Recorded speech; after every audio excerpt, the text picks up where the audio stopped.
సాధారణంగా స్టార్ హీరోయిన్లు ఎవరైనా తమ సినీ కెరియర్లో హిట్ అయిన సినిమాలు అంటే ఎంతో ఇష్టమని చెప్తూ ఉంటారు.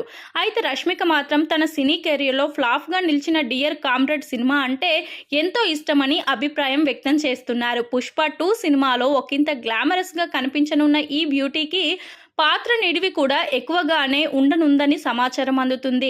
పుష్ప ది రూల్ సినిమాలో శ్రీవల్లి 2.0ని చూస్తారని చెప్తున్న ఈ బ్యూటీ ఈ సినిమాతో మరో బ్లాక్ బస్టర్ హిట్ అందుకుంటారనే నమ్మకంతో ఉన్నారు. డియర్ కామ్రేడ్ మూవీ నా మనసుకు నచ్చిన మూవీ అని రష్మిక చెప్తున్నారు. పుష్ప 2 సినిమా మరింత బాధ్యతను పెంచిందని ఆమె అన్నారు. డియర్ కామ్రేడ్ మూవీ ఆశించిన రేంజ్లో సక్సెస్ సాధించలేదని రష్మిక వెల్లడించడం గమనార్హం. డియర్ కామ్రేడ్ మూవీలో నా రోల్కు, నా యాక్టింగ్ స్కిల్స్కు ప్రశంసలు వచ్చాయని, నా అభిమానులకు సైతం నా రోల్ ఎంతో నచ్చిందని ఆమె పేర్కొన్నారు. భరత్ అనే డైరెక్టర్ డైరెక్షన్లో తెరకెక్కిన ఈ సినిమా నిర్మాతలకు భారీ స్థాయిలో నష్టాలను మిగిల్చింది. రష్మికకు మరో 10 ఏళ్ల పాటు కెరియర్ పరంగా తిరుగుండదని నెటిజన్ల నుంచి కామెంట్లు వ్యక్తమవుతున్నాయి.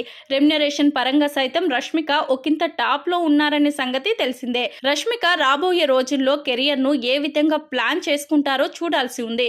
ఇతర భాషలపై ఫోకస్ పెడుతున్న రష్మిక ఆ భాషల్లో సైతం కెరియర్ పరంగా మరింత ఎదగాలని అభిమానులు కోరుకుంటారు. రష్మికను అభిమానించే ఫ్యాన్స్ సంఖ్య పెరిగిపోతుందే తప్ప తగ్గడం లేదు.